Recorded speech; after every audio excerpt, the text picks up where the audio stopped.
Amén. Estamos hablando precisamente de sanidad. Y antes de entrar al tema de sanidad, de milagros, queremos ver qué cosas impiden nuestra sanidad. En Marcos 11:22 Jesús dijo: tengan fe en Dios. Pero antes de hablar de la fe, tenemos que hablar acerca de Dios. Tengan fe en Dios, porque tenemos que conocer el Dios en el cual creemos. Y esa es la pregunta: ¿cómo es su Dios? ¿Cómo es el Dios en el cual usted cree? Porque el primer obstáculo que impide que veamos milagros de sanidad son nuestras creencias equivocadas, o mejor, nuestros argumentos en contra de Dios. Porque si algo ha hecho el enemigo es poner en la iglesia cristiana muchos argumentos en contra de Dios: que Dios no hace milagros, que Dios lo quiere a usted enfermo. Y por eso tenemos que romper o renunciar a esos argumentos. Mucha de la teología cristiana tiene estos argumentos que fueron metidos por el enemigo. Por ejemplo, uno es que es el plan de Dios que unos estén enfermos y que otros estén sanos. Yo no acepto ese argumento. Yo no lo veo en la palabra. Yo veo todo lo contrario, que Dios desea el bienestar para todos. No es el plan de Dios su enfermedad, no lo acepte. Tampoco acepto otro argumento que dice que Dios ya predeterminó quiénes se van al cielo y quiénes van al infierno. No, yo no acepto eso. ¿Por qué? Porque en mi Biblia yo leo lo siguiente: que Dios no quiere que nadie se pierda. Y Juan 3:16 dice: porque de tal manera amó Dios al mundo. No dice a algunos, dice al mundo, que dio a su Hijo unigénito para que todo aquel que en Él crea no se pierda, mas tenga vida eterna. Yo creo que hay esperanza de salvación para todo el mundo. Yo tampoco creo que todo lo que sucede en el mundo es la voluntad de Dios.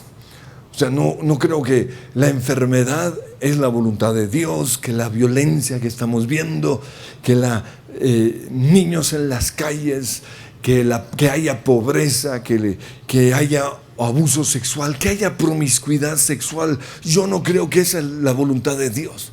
O sea, yo no creo que el mundo que estamos viendo fue tal como Dios lo planeó. No. Entonces, ¿por qué vemos lo que vemos? Es el resultado de las malas decisiones de las personas. Y también la Biblia dice que el mundo entero está bajo el maligno.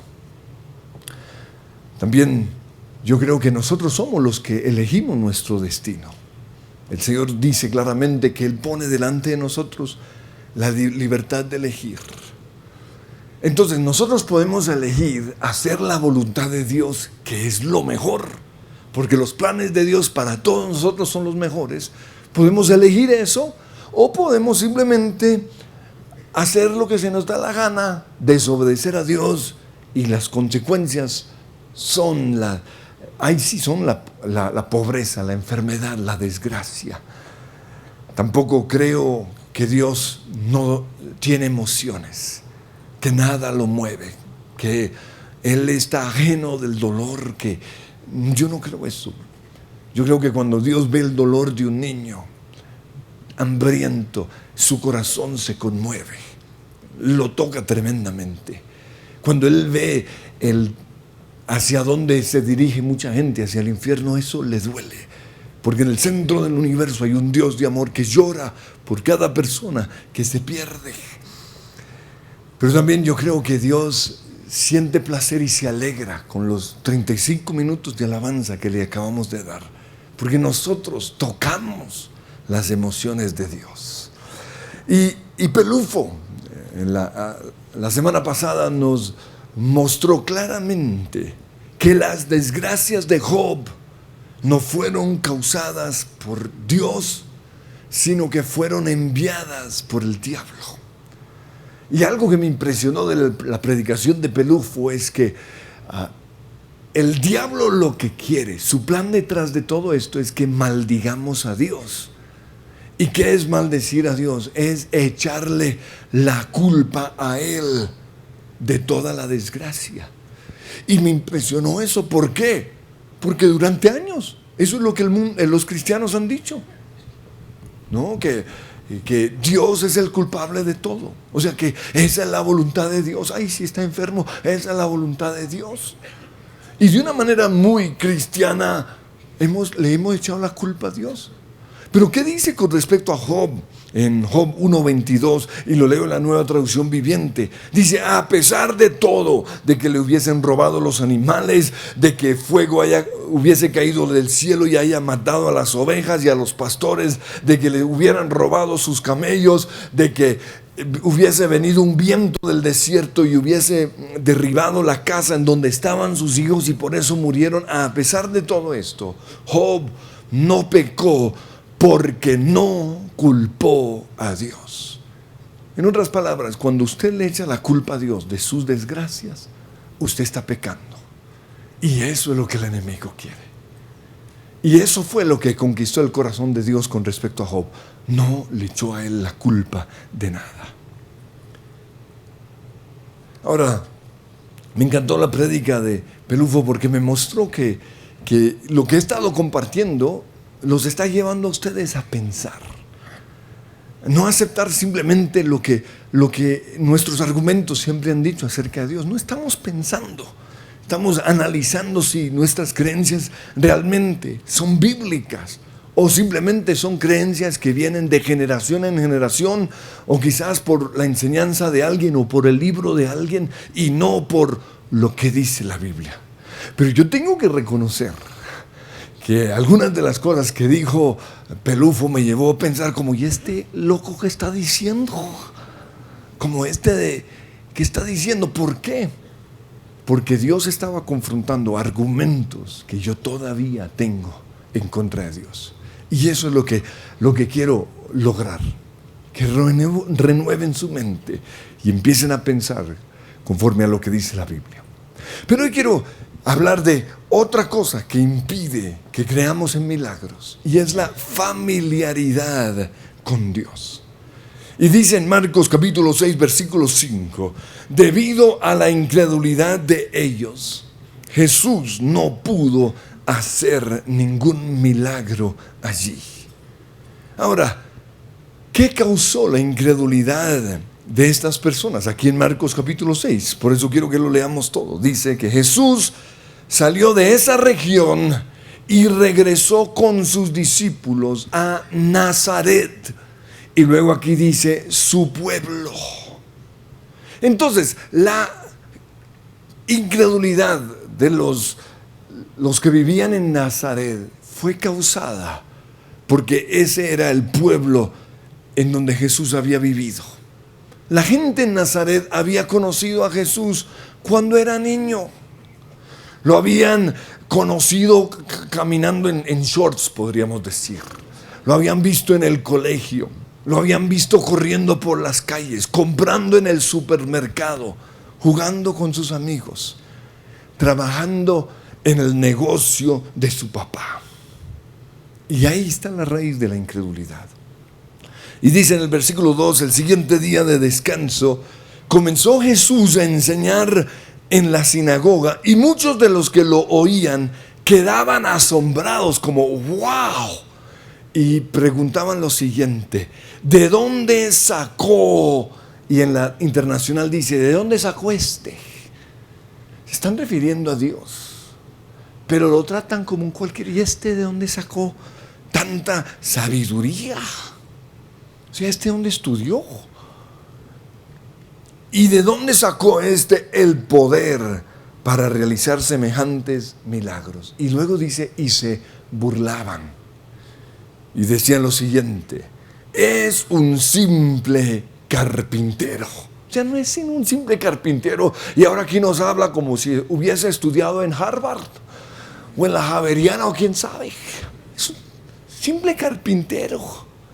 Y luego dice: hijo de María. Imagínense, hijo de María, la doña que vive aquí nomás. Y hermano de Santiago, José, Judas y Simón. Y sus hermanas viven aquí mismo entre nosotros. Ahora es bien curioso. que algunos dicen que Jesús no tuvo hermanos. Sí, en la Biblia está. Jesús tuvo hermanos. Y por eso cuestionaban la autoridad de Jesús, porque conocían a los hermanos y a su mamá. Y dice, se sentían profundamente ofendidos y se negaron a creer en Él. Y enfatizo eso. Como conocían a Jesús, se negaron, no creemos en Él.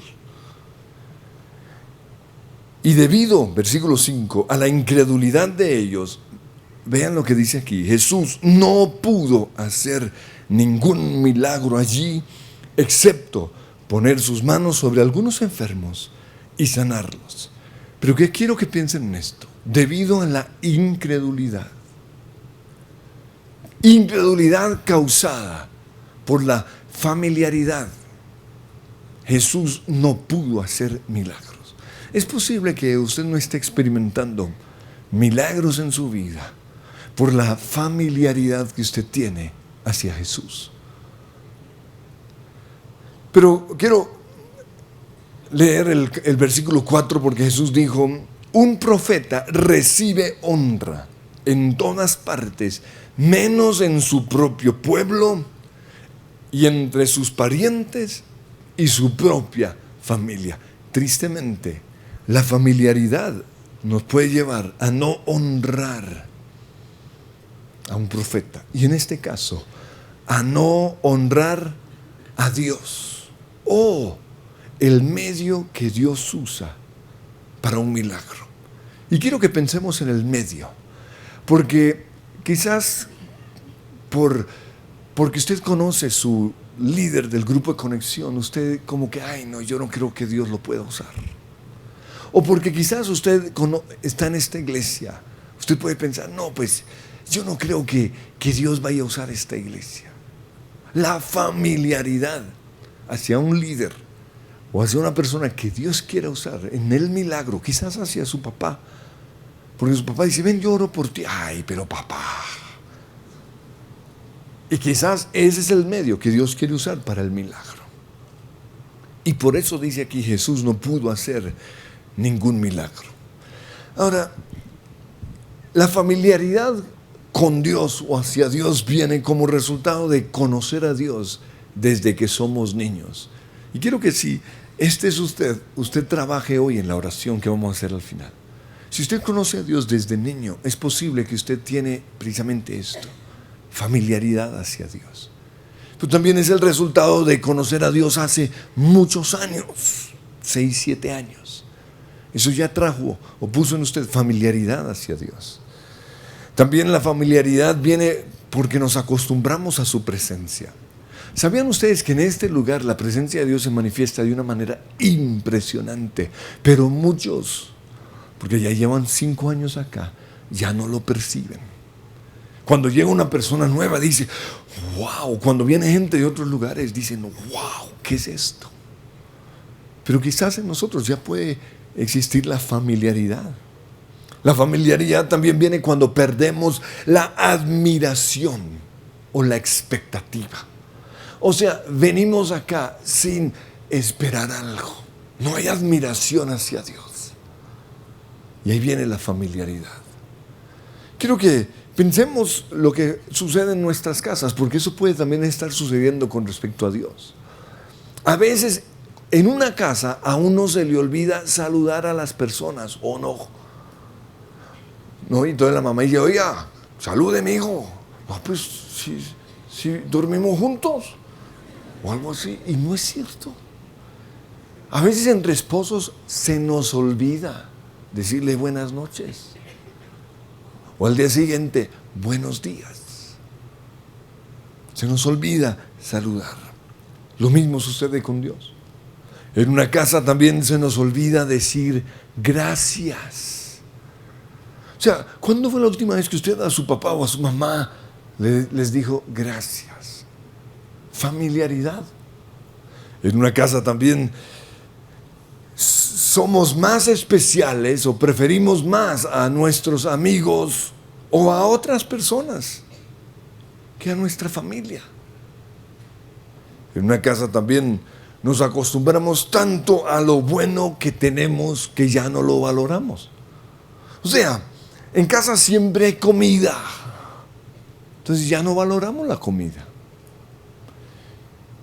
En la casa también los hijos no tienen que pagar por el agua, por la luz, por el teléfono y por el internet. La ropa siempre está limpia y la casa siempre está bonita. Y por eso nos acostumbramos tanto que ya no lo valoramos. Lo mismo sucede con Dios. También en una casa no nos damos cuenta de lo bueno que realmente es el papá, o de lo bueno que es el esposo, o de lo bueno, es que es como duro decir, de lo buena que está la mamá, ¿no? Entonces, como digo, de la mamá tan buena que tenemos. Y ahí sí, o de lo buena que está la esposa. No, de la esposa tan buena que Dios nos ha dado. Hasta que, ¿qué? Hasta que los perdemos, ¿o no? Ahí sí, en el funeral, ay, tan lindo que era. O cuando se divorcia, o se van, o quizás se van de viaje. También pensamos lo siguiente, es que mi familia, es que como ellos son mi familia, ellos entenderán. Y por eso a la familia les damos los sobrados. También el hecho de conocer las debilidades de nuestra familia nos impide ver sus fortalezas. Y también, por alguna razón, creemos que en otras casas les va mejor que en nuestra casa. Ahora, todo esto lo comparto porque lo mismo sucede o puede suceder con Dios. En primer lugar, se nos olvida saludarlo. O sea, nos levantamos y a Dios no lo saludamos. Se nos olvida decirle gracias. Estamos tan acostumbrados a lo bueno que Dios nos ha dado que ya no lo vemos. Y de eso se trata la oración. Obligarnos a ver lo bueno. De eso se trata el tiempo de acción de gracias. Obligarnos a ver lo bueno. Pero ojo, cuando uno se acostumbra a todo lo bueno de Dios, uno empieza a ver lo malo. O más bien, el diablo empieza a mostrar las cosas malas. Ahora, Dios no tiene nada malo. Pero el diablo comienza a mostrarnos lo malo de las iglesias o de los cristianos. Detrás de esto está el enemigo. También empezamos a darle los sobrados a Dios. Ay, Dios entenderá que hoy no pude ir a la iglesia. No, Señor, Dios no entiende. Usted no le puede dar los sobrados a Él. La Biblia dice, busca primero. No le demos a Él los sobrados.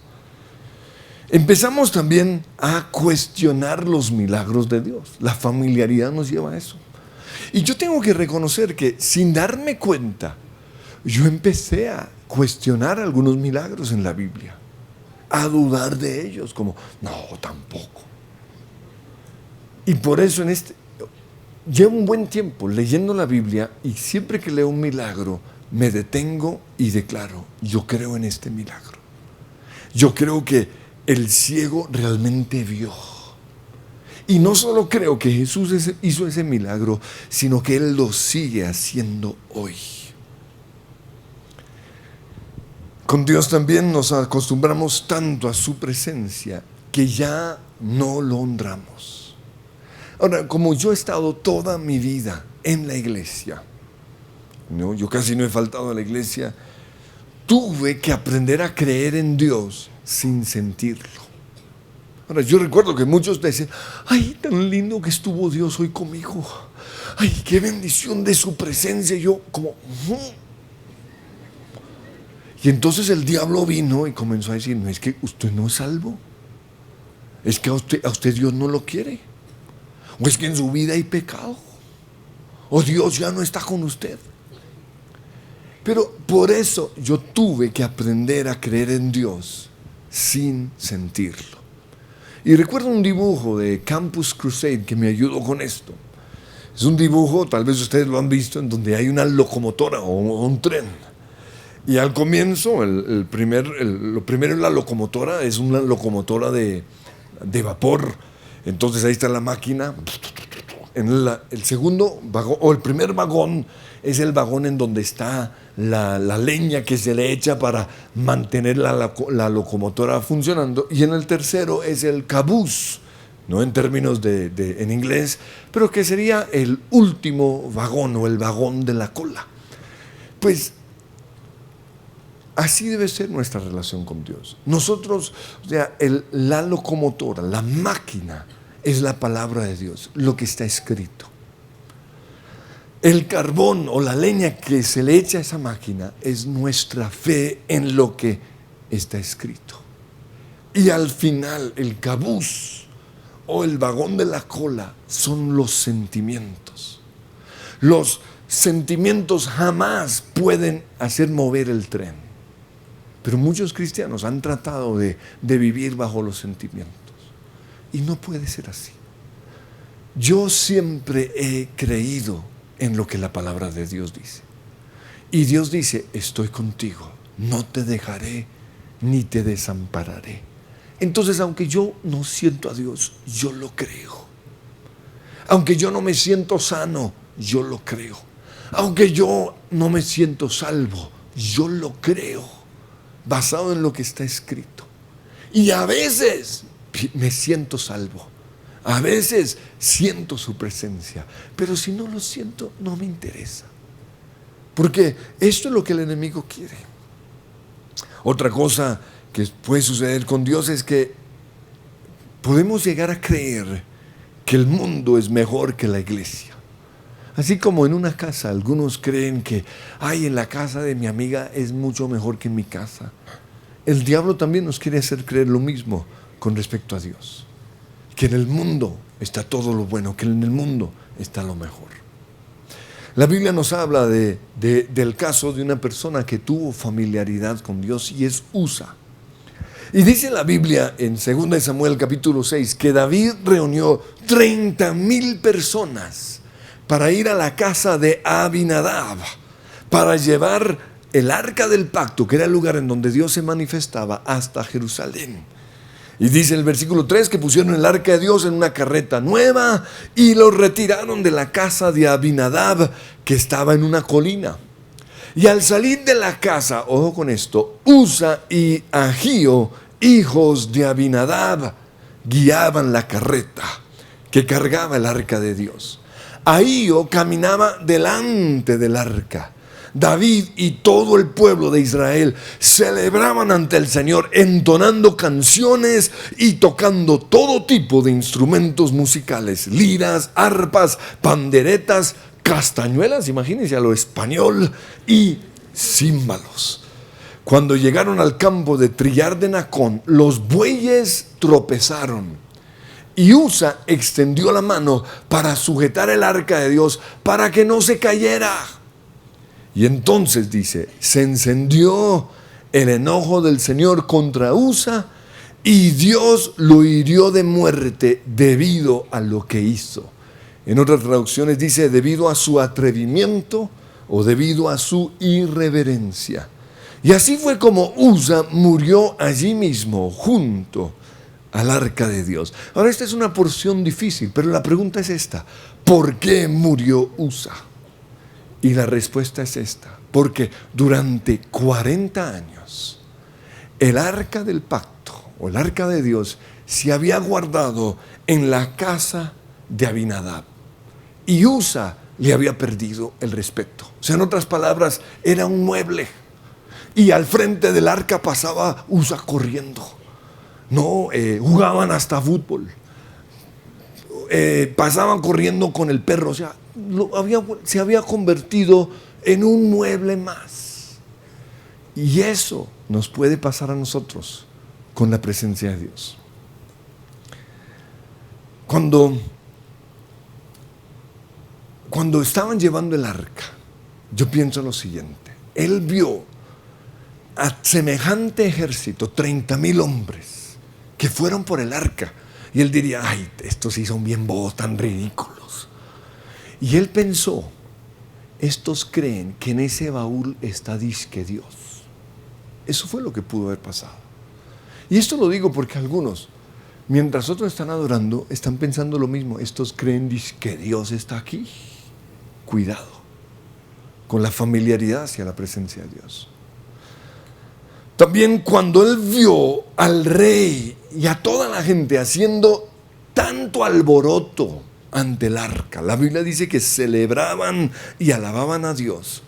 Usa los despreció, Usa los criticó. Cuidado con aquellos que critican la forma en que otra persona está alabando. Mírelo como alaba, mírelo como salta, cuidado. O sea, si usted no quiere saltar, no quiere adorar como otros lo hacemos aquí, cuidado con juzgarnos. Lo otro que sucedió es que mientras todos adoraban, Usa no adoraba. Y quiero que piensen en eso. Mientras toda la iglesia está adorando, ¿está usted adorando? Porque algunos, yo quisiera poner una cámara para luego mostrarles la forma en que aquí vienen a supuestamente adorar a Dios. ¿Qué es lo que vemos en USA? Familiaridad ante la presencia del Señor. Pero quiero que veamos otros casos. Los hermanos de Jesús.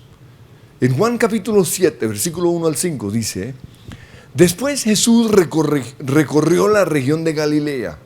Quería alejarse de Judea porque los líderes judíos estaban tramando su muerte. Pero se acercaba el tiempo judío del festival de las enramadas. Y sus hermanos le dijeron: ojo con esto, sal de aquí y vete a Judea donde tus seguidores puedan ver tus milagros. No puedes hacerte famoso si te escondes así. Si tienes poder, están insinuando, si realmente tienes poder para hacer cosas tan maravillosas, muéstrate al mundo. Y luego Juan dice: pues ni siquiera sus hermanos creían en él.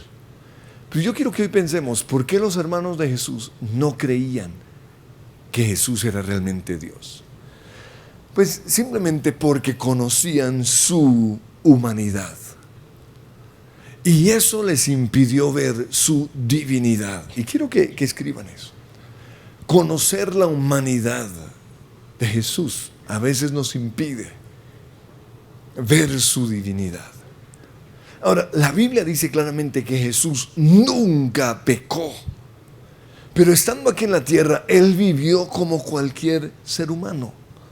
Eso significa que Él sintió dolor. Y sus hermanos quizás lo vieron sintiendo dolor. El dolor del rechazo. Recuerdan que Jesús venía con un chichón desde niño. ¿Por qué? Porque su papá lo rechazó. Y aunque después su papá o el esposo de María lo recibió, ya el rechazo había sido puesto en su corazón. También Jesús se sintió rechazado por ser pobre. Su papá era un simple carpintero. Entonces, los hermanos vieron esto, ¿no? Sintió dolor. También sentía hambre, ¿no? Su humanidad lo llevó a tener hambre. A veces tenía sus antojitos. Y todo esto lo vieron sus hermanos. Entonces, cuando ya Jesús viene con el cuento y dice que soy Dios, les dice: ay, ¿cómo va a ser Dios si a usted le gustaba comer empanadas allá en la esquina? Usted tenía sus antojos. También, aunque la Biblia no nos habla de los 30 años de Jesús, los primeros 30 años de Jesús, estoy seguro que en algunas ocasiones se enojó. ¿Por qué? Porque el enojo no es pecado. La Biblia dice: airaos, pero no pequéis. Entonces Jesús en algunos momentos se enojó, pero no pecó. Y sus hermanos vieron su humanidad. En algunos momentos Jesús quería estar solo. Y esto lo vieron los hermanos. También dentro de su humanidad, estoy seguro que después de un día de trabajo, porque parece que desde muy joven, después de los 13 años, parece que su papá murió. Entonces Jesús desde los 13 años le tocó tomar la responsabilidad financiera de la casa. Entonces, después de un día de trabajo, se sentía cansado. Y esto lo vieron los hermanos. Dice que Dios, míralo ahí todo cansado. También es posible que él haya exigido justicia. Algo como lo siguiente: a ver, muchachos, ayuden con el trabajo. ¿Qué hacen ahí viendo televisión? ¿No? ¿O qué hacen ahí viendo a los caballos? ¿O quién sabe qué? Y él que exigió justicia. O sea, toda la familia tiene que llevar el peso de esta casa. Entonces, me estoy imaginando la humanidad de Jesús. Y esto lo vieron sus hermanos. Por eso cuando Jesús sale con el cuento de que es Dios, es entendible que a ellos les hubiese costado creerlo. Sin embargo, después de la muerte y la resurrección de Jesús, vemos que sus hermanos creyeron en Él. Los vemos en la iglesia primitiva. Santiago se convirtió en una de las columnas principales de la iglesia primitiva. Y la carta de Santiago es una de las tremendas cartas en la Biblia.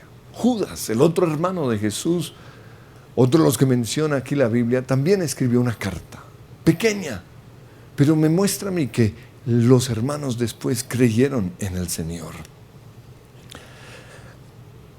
Quiero por eso que pensemos durante un momento en la humanidad de los ungidos de Dios. Porque nosotros no tuvimos el privilegio de conocer la humanidad de Jesús, pero sí nos ha tocado conocer la humanidad y a veces los pecados de algunos ungidos de Dios. Y eso pudo poner en nosotros una semilla de incredulidad.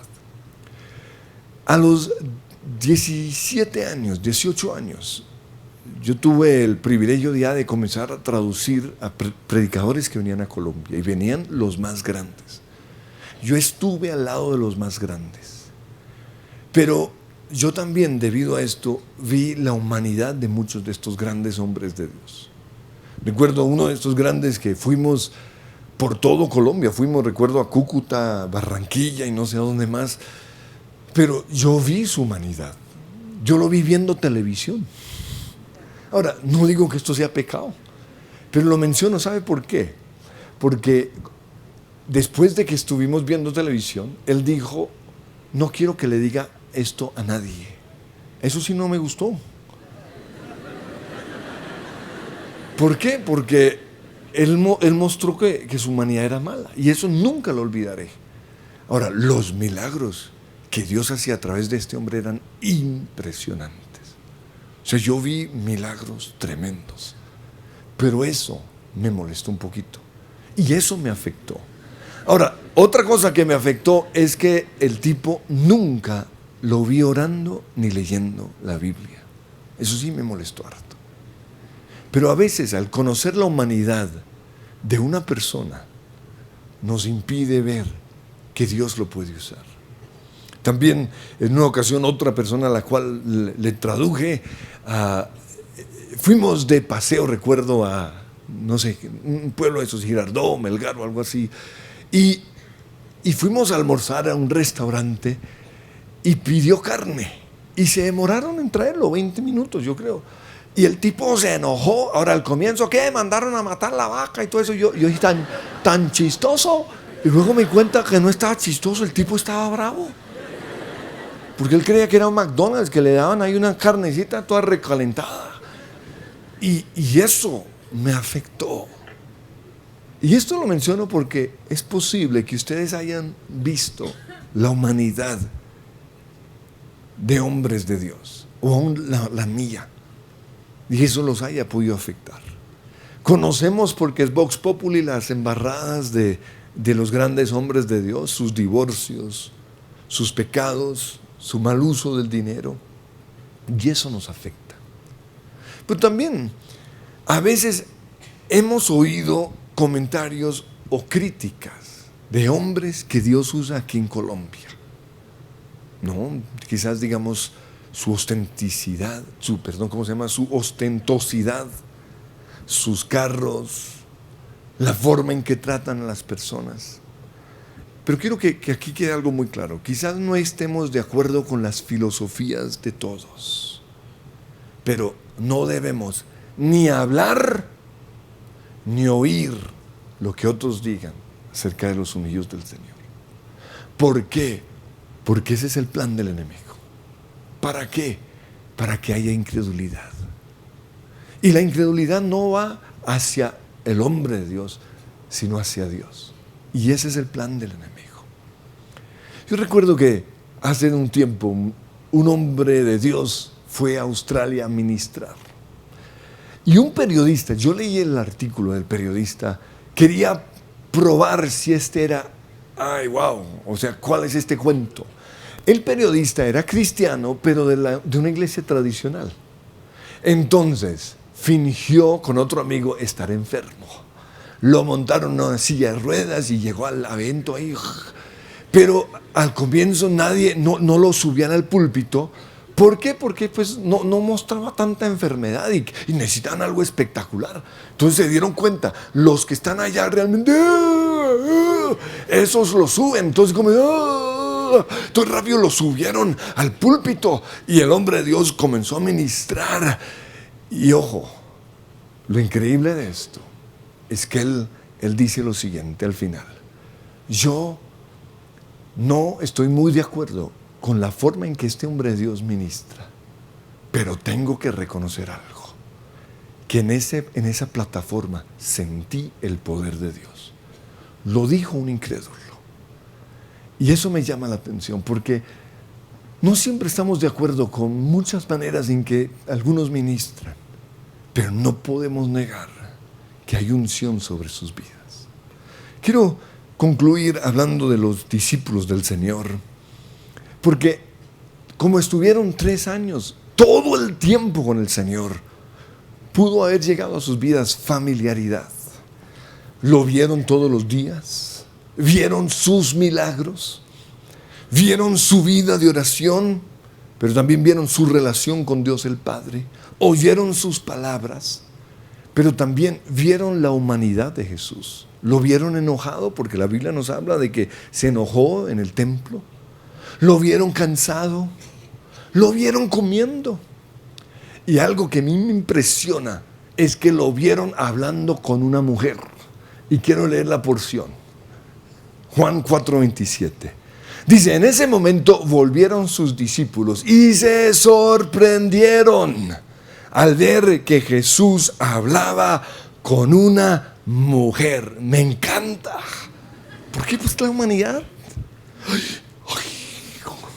Pero ninguno se atrevió a preguntarle: ¿qué quieres de ella? Oiga, ¿le gusta o qué?